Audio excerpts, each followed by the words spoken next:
பிதாவாகி கடவுளிடமிருந்தும் மைந்தரும் இரட்சகருமாகிய கிறிஸ்து இயேசுவிடமிருந்தும் சிந்தையாளும் தூய ஆவியானவரிடமிருந்தும் கிருபையும் சமாதானமும் நல் பேராசீர்வாதமும் அற்புதமான மனமகிழ்ச்சியான ஓய்வு நாளிலே அவருடைய திருவீட்டிலே வீட்டிருக்கிற நம்ம ஒருவருக்கும் மிகுதியாய் உண்டாவதாக. ஆமென். இந்த அற்புதமான வேளையிலே சிந்தனைக்காக கொடுக்கப்பட்டிருக்கிற திருமறை பகுதி முன்பு வாசியை கேட்ட பழைய ஏற்பாட்டின் பகுதி ஆதியாகம புஸ்தகம் 15வது அதிகாரம் 1 முதல் 6 வரை உள்ள வசனங்கள். அதிலே 6வது வசனத்தை நான் வாசிக்கின்றேன். அவன் கர்த்தரை விசுவாசித்தான், அதை அவர் அவனுக்கு நீதியாக எண்ணினார். அவன் கர்த்தரை விசுவாசித்தான், அதை அவர் அவனுக்கு நீதியாக எண்ணினார். தலைகளை தாழ்த்துவோம். அன்பின் ஆண்டவரை நோக்கி பார்த்து நாம் ஜெபிப்போம். எனக்கொரு ஆசை உண்டு, என் இயேசுவை காண வேண்டும். எனக்கொரு ஆவல் உண்டு, நான் அவரோடு பேச வேண்டும். எனக்கொரு ஆசை உண்டு, என் இயேசுவை காண வேண்டும். எனக்கொரு ஆவல் உண்டு, நான் அவரோடு பேச வேண்டும். வானகமே வையகமே எனது ஆசை நிறைவேறுமா? வானகமே வையகமே எனது ஆசை நிறைவேறுமா? எனது ஆசை நிறைவேறுமா? எனக்கொரு ஆசை உண்டு, என் இயேசுவை காண வேண்டும். எனக்கொரு ஆவல் உண்டு, நான் அவரோடு பேச வேண்டும்.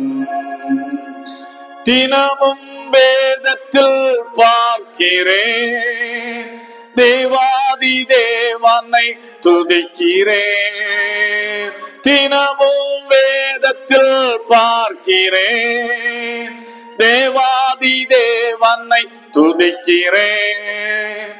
ஜபத்தில் பேசி மகிழுகின்றேன், ஜீவதேவனை வாழ்த்துகின்றேன். ஜபத்தில் பேசி மகிழுகின்றேன், ஜீவதேவனை வாழ்த்துகின்றேன்.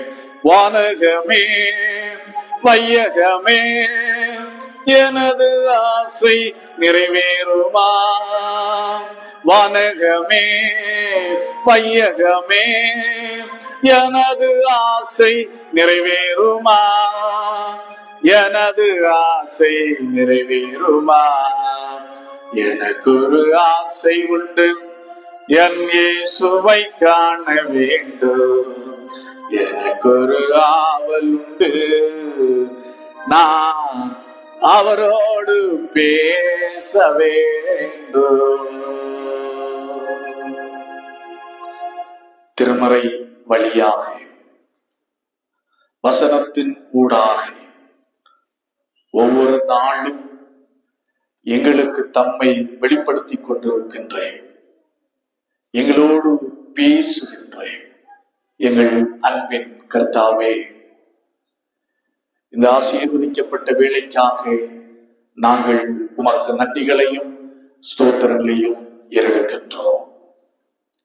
இதோ இந்த அற்புதமான வேளையிலே உம்முடைய வார்த்தைகளை நாங்கள் சிந்திக்க இருக்கிறோம்.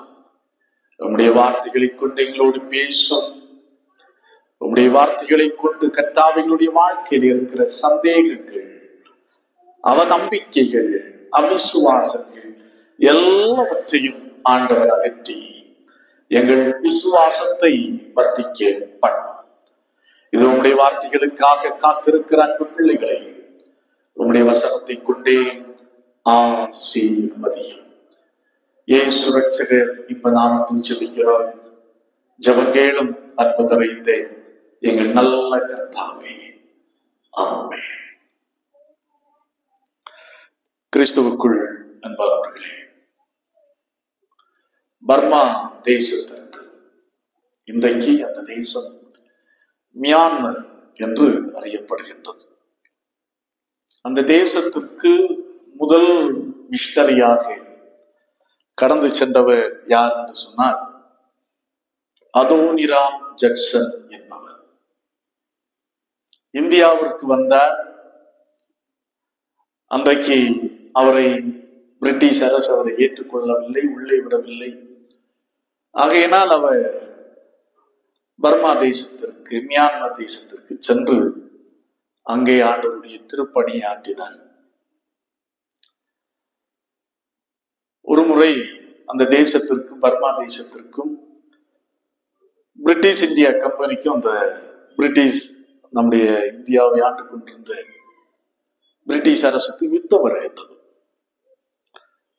யுத்தம் வருகின்ற போது அதோனிராம் ஜட்சனை இவன் உளவாளி என்று சொல்லி சிறைச்சாலையிலே தூக்கி போடுகிறார்கள். ஆண்டவருடைய திருப்பணியை செய்து பர்மா மொழிக்கு இலக்கணத்தை வகுத்து அந்த மொழியிலேயே திருமறையை மொழிபெயர்த்த அதோனிராம் ஜட்சனை உளவாளி என்று சிறைச்சாலையிலே தூக்கி போடுகிறார்கள்.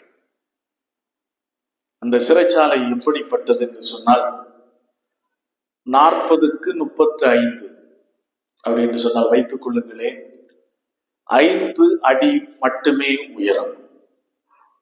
அந்த 40க்கு 35 அல்லது 40 அடி நீளம், 35 அடி அகலம் என்று வைத்துக் கொள்ளுங்கள். அந்த சிறைச்சாலையிலே போடப்பட்ட கைதிகள் 100 பேர். 100 பேருக்கும் ஆடைகள் கிடையாது. அதிலும் கொடுமை என்னவென்று சொன்னால், விலங்குகளுடைய எச்சங்கள் அந்த அறையை நிரப்பி இருந்தன. கெட்டுப்போன காய்கறிகள், கெட்டுப்போன பழங்களினாலும் அந்த அறையை நிரப்பி இருந்தார்கள். விவரிக்க முடியாத இன்னல்கள் சிறைச்சாலைக்குள்ளே. அதிலும் கொடுமை என்னவென்று சொன்னால், 35 பவுண்டு எடையுடைய சங்கிலிகளினாலே இந்த ஜட்சன் அவர்கள் கட்டி வைக்கப்பட்டிருந்தார்கள். இரவிலே ஓடி தப்பிவிடக் கூடாது என்பதற்காக மூங்கில் செய்யப்பட்ட இதுல ரொம்ப டைட் பண்ணி கட்டி வைத்திருந்தார்கள். இப்ப ஏற்பட்ட கொடுமையை சிறைச்சாலையிலே அனுபவித்துக் கொண்டிருந்த போது ஒரு சக கைதி நக்கலாக கேட்டான். எப்படி கேட்டான் என்று சொன்னால், என்ன டாக்டர் ஜட்சன் அவர்களே, நீங்கள் இங்கே மதமாற்றுவதற்குத்தானே இங்கே நீங்கள் வந்தீர்கள்? அப்படி என்று சொன்னால் இப்போது எப்படி நீங்கள் இங்கே மதமாற்றுவதற்கான வாய்ப்பு உங்களுக்கு எப்படி இங்கே இருக்கிறது அப்படி என்று மக்களாக கேட்டார். ஜட்சன் அவர்கள் மிக தெளிவாக அந்த கடுமையான சங்கிலிகளினாலும் கட்டப்பட்ட நிலையில் இருந்த ஜட்சன் அவர்கள் தெளிவாக சொன்னார், கடவுளுடைய வாக்கு தத்தம் பிரகாசமாயிருப்பது போல மக்களை ஆண்டவருக்கு நேராக வழி நடத்துகின்ற காரியமும் உண்மையான மனமாற்றத்திற்கு நேராக வழி நடத்துகின்ற காரியமும் பிரகாசமாக இருக்கிறது அப்படி என்று மிக அழகாக சொன்னார்.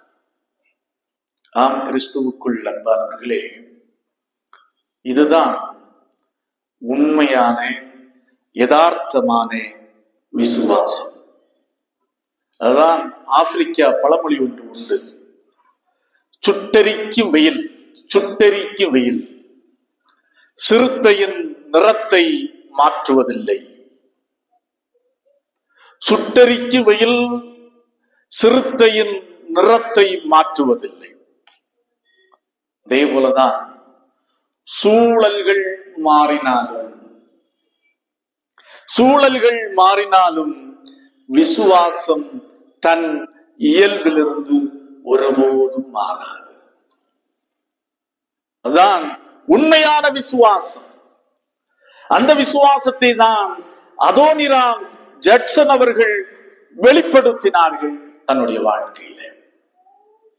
இன்றைக்கு வாசித்து கேட்ட திருமறை பகுதிகள் அனைத்துமே சங்கீதமாயிருக்கட்டும், ஆதியாகம புஸ்தகத்திலிருந்து வாசிக்கப்பட்ட பகுதியாயிருக்கட்டும், எபிரேய பகுதியாயிருக்கட்டும், நற்செய்தி பகுதியாக இருக்கட்டும், இறை விசுவாசத்தை குறித்து மிக அழகாக மிக தெளிவாக நமக்கு சொல்லுகிறது.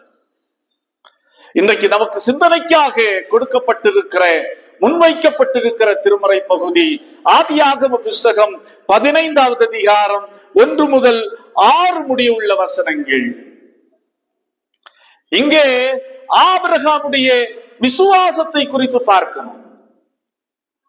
உண்மையாகவே சொல்ல போனால் ஒரு மாறுபட்ட சூழலிலே ஆபிரகாமும் கொஞ்சம் தள்ளாடின விசுவாசத்திலே ஒரு தள்ளாடுகின்ற ஒரு சூழ்நிலை இருக்கின்ற போதுதான் கடவுள் எப்படி ஆபிரகாமுக்கு தரிசனமாகி அவனுடைய விசுவாசத்தை பலப்படுத்துகின்ற நிகழ்வை நாம் இங்கே பார்க்கிறோம். பாருங்க, முதலாவது சொல்லுகிறார் 1வது வசனம், 15வது அதிகாரம் 1வது வசனம். கர்த்தருடைய வார்த்தை ஆபிரகாமுக்கு தரிசனத்திலே உண்டாகி அவர், ஆபிரகாமே நீ பயப்படாதே, நான் உனக்கு கேடகமும் மகா பெரிய பலனுமாய் இருக்கிறேன். ஆபிரகாம் விசுவாசத்தில் வல்லவர், எந்த மாற்று கருத்துக்கும் இடமில்லை. ஆனால் உண்மையாகவே இந்த ஒரு வித்தியாசமான சூழலிலே மனதளவிலே கொஞ்சம் அசைந்து போய்தான் இருந்தார். ஆகையினாலே தான் கடவுள் அவருக்கு தரிசனமாகி சொல்லுகின்றார். என்ன சொல்லுகிறார்? பயப்படாதே. ஏன் பயப்படாதே? எந்த சூழ்நிலை ஆபிரகாமை அசைத்து கொண்டிருந்தது அப்படி என்று சொன்னால், 14வது அதிகாரத்தை வாசித்து பார்க்கின்ற போது, ஆதியாகமம் 14வது அதிகாரத்தை வாசித்து பார்க்கின்ற போது மிக தெளிவாக கண்டுகொள்ள முடியும். பாருங்கள், 4 ராஜாக்களின் கூட்டம். அதான் 14வது அதிகாரத்தை வாசித்து முதல் வசனத்தை வாசித்து பார்க்கும் போது தெளிவாய் கண்டுகொள்ள முடியும். சினேயரின் ராஜா, எலாசாரின் ராஜா, ஏலாமின் ராஜா, ஜாதிகளின் ராஜா, அப்படி என்று 4 ராஜாக்களின் கூட்டம் வந்து சோதோம் குமாராவை அட்டாக் பண்ணி அங்கே அவர்களை மக்களை பிடித்து சிறை கைதிகளாக பிடித்து அங்கே இருந்த அவர்களுடைய பொருட்களை எல்லாம் சூறையாடி கொண்டு போகிறார்கள். அதிலே சிக்குண்டவனும் யார் என்று சொன்னால் ஆபிரகாமுடைய சகோதரனாகிய லோத்துவும் அதிலே சிக்குண்டிருக்கிறார். இந்த சுதை அறிந்த ஆபிரகாம் தன்னுடைய ஆட்களோடு சென்று அந்த 4 ராஜாக்களையும்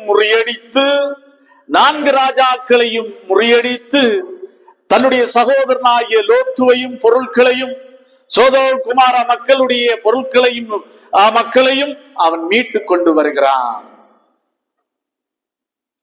அடுத்ததுதான் சிக்கல். ஒரு அட்டாக் முடிஞ்சாச்சு. நிச்சயமாய் இனி அந்த 4 ராஜாக்களும் நம்மை சும்மா விட போவதில்லை. எந்த நேரத்திலும் நம்மை அட்டாக் பண்ண கூடும், எந்த நேரத்திலும் நம்மை தாக்குதல் தொடுக்க கூடும் என்ற அச்ச உணர்வு நிச்சயமாகவே ஆபிரகாமுக்குள்ளே இருந்திருக்க கூடும். ஆகையினாலேதான் கடவுள் அவனுக்கு தரிசனமாகி சொல்லுகிறார், நீ என்ன செய்யாதே ஆபிரகாமே, நீ பயப்படாதே, நீ பயப்படாதே அப்படி என்று சொல்லுகிறார்.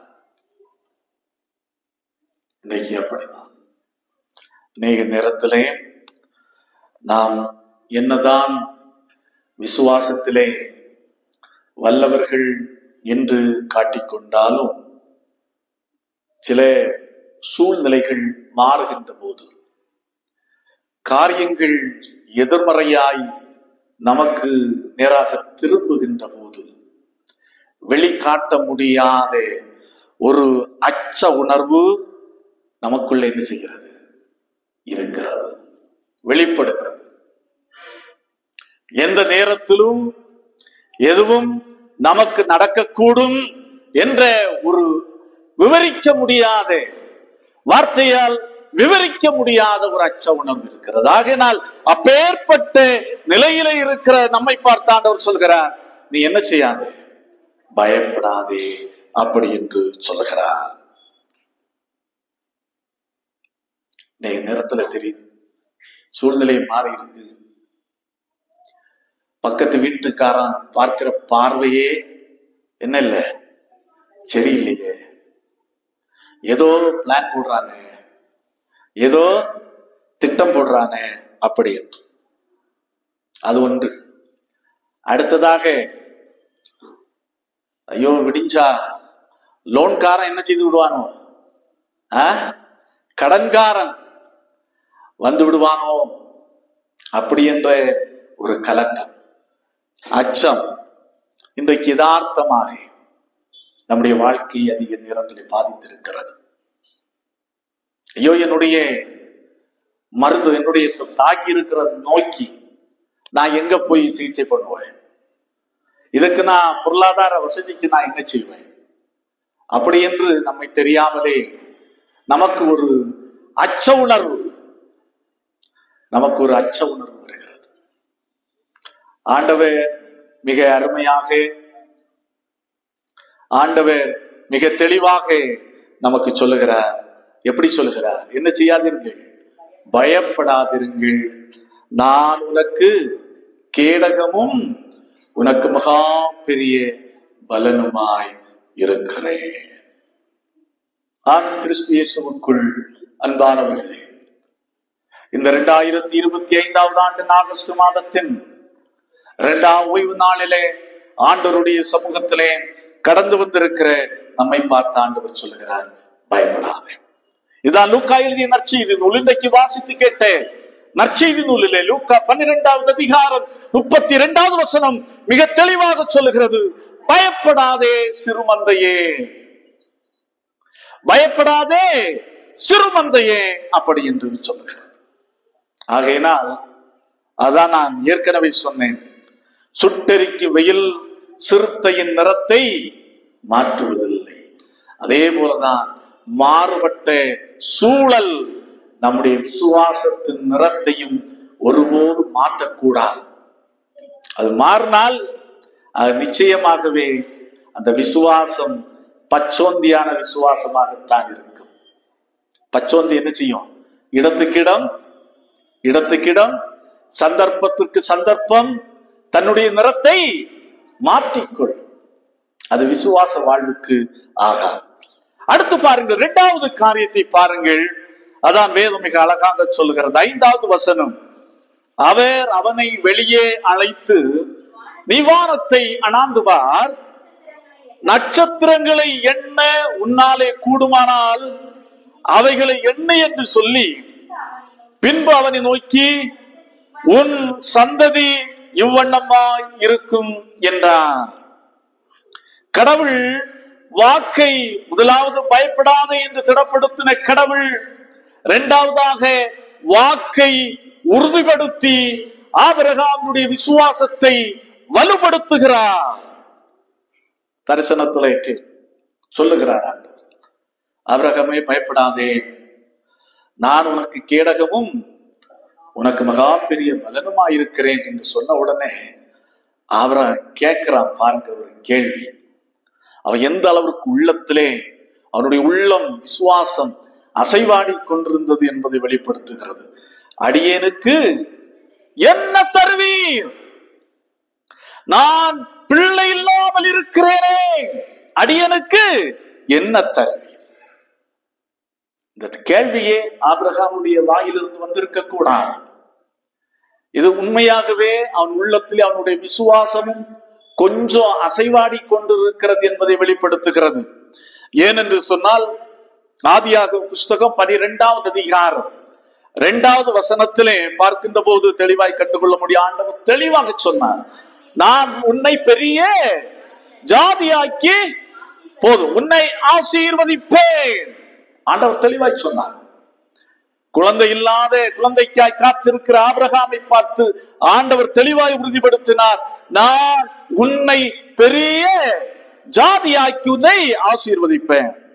அடுத்து அதே ஆதியாகமம் 13வது அதிகாரம் 16வது வசனத்திலே ஆண்டவர் சொல்லுகிறார், உன் சன்னதியை எப்படி ஆக்குவேன்? பூமியின் தூளை போலாக்குவேன். அப்போ ஏற்கனவே கடவுள் 2 முறை உறுதி செய்திருந்த காரியம் தாமதமாகி கொண்டிருந்த காரணத்தினால் ஆபிரகாமுடைய விசுவாசம் ஒருவேளை வெளிப்படையாக அசைக்கப்படாத நிலையில் இருந்தாலும் உள்ளத்திலே ஒரு அசைவு ஏற்பட்டிருக்கிறது என்பதை வெளிப்படுத்துகிறது. என்ன சொல்லுகிற? என்ன தருவீர் என்று கேட்கிறவன் சொல்லுகிறான். அடுத்து சொல்லுகிறான், என் ஊரானாகிய இந்த எலியேசரின் வீட்டு விசாரணைக்காரனாய் இருக்கிறான். ஒருவேளை எலியேசரை கொண்டு நீர் செய்ய நினைக்கிறதை செய்கிறீரோ அப்படி என்ற சந்தேகம் ஆபிரகாமுக்கு எழும்புகிறது. அடுத்து சொல்லுகிறார் பாருங்கள், இதோ என் வீட்டிலே பிறந்த பிள்ளை எனக்கு சுதந்திரவாளியாக இருக்கிறான். அப்படி என்று ஆபிரகாம் சொல்லுகிறார். ஒருவேளை ஆகாருக்கு குழந்தையை வைத்து அவன் சொல்லுகிறானோ, எப்படி இருந்தாலும் சரி அவனுக்குள்ளே ஒரு அசைவு ஏற்பட்டது உண்மை. ஆண்டவர் வெளிப்படுத்துகிறார், திடப்படுத்துகிறார். வா ஆபிரகாமை வா, அவனை வெளியே அழைத்து வந்து அனாந்து வார். என்ன செய்து வார்? அனாந்து வார்.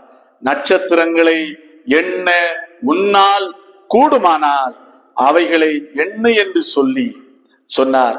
இந்த வானத்து நட்சத்திரங்களை போல உன் சன்னதியை இவ்வண்ணமாய், உன் சன்னதி இவ்வண்ணமாய் இருக்கும், உன் சன்னதி இவ்வண்ணமாய் நான் பெருகச் செய்வேன் என்று ஆண்டவர் சொன்னார். அதான் வேதம் சொல்லுகிறது, அவன் கர்த்தரை விசுவாசித்தான். ஆம், கிறிஸ்து இயேசுவுக்குள் அன்பானவர்களே, இன்றைக்கு சில நேரத்தில் ஆபிரகாமுக்கும் விசுவாசத்தில் கொஞ்சம் அசைவு ஏற்பட்டது உண்மைதான். நம்முடைய வாழ்க்கையிலும் விசுவாசம் நாணலை போல அநேக நேரத்திலே அசைவாடி கொண்டிருக்கிறது. காற்று அடிக்கிற திசைக்கு ஏற்ப நம்முடைய விசுவாசமும் வளைந்து கொண்டே இருக்கிறது. ஆகையினாலே தான் ஆண்டவருடைய ஆசீர்வாதங்களை, நாம் எதிர்பார்க்கின்ற காரியங்களை நம்முடைய வாழ்க்கையிலே நாம் பெற்றுக்கொள்ள முடியாமல் தடுமாறிக் கொண்டிருக்கிறோம். அதான் இன்றைக்கு வாசித்து கேட்ட நற்செய்தி பகுதியிலே அருமை இரட்சகராகிய இயேசு கிறிஸ்து மிக மிக தெளிவாக சொன்னார். எதை பற்றி நீங்க என்ன செய்யாதிருங்கள், கவலைப்படாதிருங்கள். காகங்களை நீங்கள் கவனித்து பாருங்கள், காட்டு புஷ்பங்களை கவனித்து பாருங்கள். கடவுள் எவ்வாறு அவைகளை போஷிக்கிறார், கடவுள் எவ்வாறு அவைகளை காப்பாற்றுகிறார், கடவுள் எவ்வாறு அவைகளை வளரச் செய்கிறார் என்பதை பாருங்கள். அந்த காகங்களை விட, காட்டு புஷ்பங்களை விட ஆண்டவருடைய பார்வையிலே நீங்கள் விசேஷித்தவர்கள். ஆகையினாலே நீங்கள் கவலைப்படாதீர்கள். என்னத்தான் பைபிள் வசனம் சொன்னாலும் நம்முடைய வாழ்க்கையின் சூழ்நிலைகள் மாறுகின்ற போது நாம் கவலைப்படத்தான் செய்கிறோம். நம்முடைய விசுவாசம் தள்ளாடத்தான் செய்கிறது. அதான் மார்ட்டின் லூத்தர் மிக அருமையாக சொல்லுகிறார். பாருங்கள், என்னவென்று சொன்னால், கடவுள் எல்லாவற்றையும், உலகத்தில் உள்ள எல்லாவற்றையும் எப்படி வைத்திருக்கிறார் என்று சொன்னால் விசுவாசத்தை சார்ந்துதான் வைத்திருக்கின்றார். ஆகையால் விசுவாசிக்கிறவன், விசுவாசம் உள்ளவன் எல்லாவற்றையும் பெற்றுக் கொள்ளுகிறான். விசுவாசம் இல்லாதவன் எதையும் பெற்றுக்கொள்ள முடிவதில்லை. அப்படி என்று திருச்சபையிலே மாற்றத்தை, சீர்திருத்தத்தை கொண்டு வந்த மார்ட்டின் லூத்தர் மிக அழுத்தம் திருத்தமாக திருவுளம் பற்றி சொன்னார். இன்றைக்கு நம்முடைய வாழ்க்கையை நாம் யோசித்து பார்ப்போம். நம்முடைய விசுவாசம் எந்த நிலையிலே இருக்கிறது? அதான் இன்றைக்கு வாசித்து கேட்ட நற்செய்தி பகுதியிலே மிக அருமையாக பார்த்தோம். விசுவாசம் இல்லாமல் தேவனுக்கு பிரியமாயிருப்பது கூடாத காரியம், கூடாத காரியம். விசுவாசத்தினால் சாதித்தவர்களுடைய பட்டியலை தான் எபிரேயருக்கு எழுதிய நிருபம் 11வது அதிகாரம் அழுத்த திருத்தமாக நமக்கு வெளிப்படுத்தி காண்பிக்கிறது. ஆகவே அன்பானவர்களே, நாம் வழிபடுகின்ற ஆண்டவர், நாம் ஆராதிக்கின்ற கர்த்தர், நாம் கூப்பிடுகின்ற ஆண்டவர் சாதாரணமானவர் அல்ல, சாதாரணமானவர் அல்ல. நம்மேல் அன்பு கொண்டு, நம்மேல் கரிசனை கொண்டு, நமக்காகவே விண்ணை விட்டு மண்ணுலகிலே கடந்து வந்து கல்வாரி சிலுவையிலே தன் ஜீவனை விட்டு மரித்து உயிர்த்து இன்றைக்கு நம் நடுவிலே வாழ்ந்து கொண்டிருக்கின்ற ஆண்டவர். அப்படி என்று சொன்னால் நம்முடைய விசுவாசத்திலே ஒரு சிறு பிள்ளை அசைவு கூட வரக்கூடாது. என்னுடைய வியாதி நேரத்திலே என் இயேசு என்னோடு இருக்கிறார் என்ற விசுவாசம் நமக்கு தேவை. என்னுடைய போராட்ட நேரத்திலே என் இயேசு என்னோடு கூட இருக்கிறார் என்ற விசுவாசம் எனக்கு தேவை. ஆயிரம் பேர் படையெடுத்து எனக்கு எதிராக வந்தாலும் என் நடுவிலே என் ஆண்டவர் இயேசு என்னோடு கூட இருக்கிறார் என்ற விசுவாசம் நமக்கு தேவை. இந்த விசுவாசம் இருக்கும் என்று சொன்னால் நிச்சயமாகவே நம்முடைய உலக பிரகாரமான ஓட்டமும் ஆன்மீக ஓட்டமும் ஜெயம் நிறைந்ததாக மாறும். நீங்க இதே ஆபிரகாமை பாருங்க. அடுத்து 3வது 17வது அதிகாரத்தை வாசித்து பார்க்கின்ற போது தெளிவாக கண்டுகொள்ள முடியும். தேவ புருஷர்கள் வந்து சொல்லுகிறார்கள், உனக்கு குழந்தை உண்டாகும், அடுத்தவர் இதே நாள்ல மீண்டும் வருகின்ற போது உனக்கு குழந்தை உண்டாயிருக்கு என்று சொன்ன போது சாரால் கூட நம்ப முடியவில்லை. நக்கலாக அவர் சிரித்தாள். எங்காக போகிறது இது? எங்க நடக்க போகிற காரியம்? ஆனால் நடந்ததா இல்லையா? நடந்தது. ஆண்டவர் அழகான ஆண்மகவை கொடுத்து ஆபிரகாமுடைய வாழ்வை ஆசீர்வதித்தார். அதே ஆண்டவர் இன்றைக்கு நம்முடைய இருக்கிறார். ஆகவே நம்முடைய வாழ்க்கையில் இருக்கிற சந்தேகங்கள் எல்லாவற்றையும் நீக்குவோம். அவர் நம்பிக்கைகளை போக்குவோம். எந்த காரியத்திலும் நமக்கு விசுவாச குறைவு இருக்கிறதோ அந்த இடத்துல கேட்போம், ஆண்டவரே என்னுடைய விசுவாசத்தை பெருகச் செய்யும், என்னுடைய விசுவாசத்தை வர்த்திக்க பண்ணும் அப்படி என்று கேட்போம். நிச்சயமாய் விசுவாசத்தோடு முன்வைக்கப்பட்டிருக்கிற நாட்களை நாம் சந்திப்போம். ஆண்டவர் நம்முடைய வாழ்க்கையில பெரிய காரியங்களை செய்வார், நம்முடைய எதிர்பார்ப்புகளை நிறைவேற்றுவார். வாழ்க்கை எல்லா சூழ்நிலையிலும் நம்மை தைரியப்படுத்தி திடப்படுத்தி நம்முடைய வாழ்க்கையை முன்னோக்கி தொடர அருள் புரிவார். ஆண்டவர் தாமே இந்த வார்த்தைகளை கொண்டு நம் ஒவ்வொருவரையும் ஆசீர்வதிப்பாராக. ஆமென். எல்லா புத்திக்கு மேலான தெய்வ சமாதானம் உங்கள் இருதயங்களையும் சிந்தனைகளையும் கிறிஸ்து இயேசு நாள்வட்டாய் காத்துக் கொள்வதாக. ஆமென்.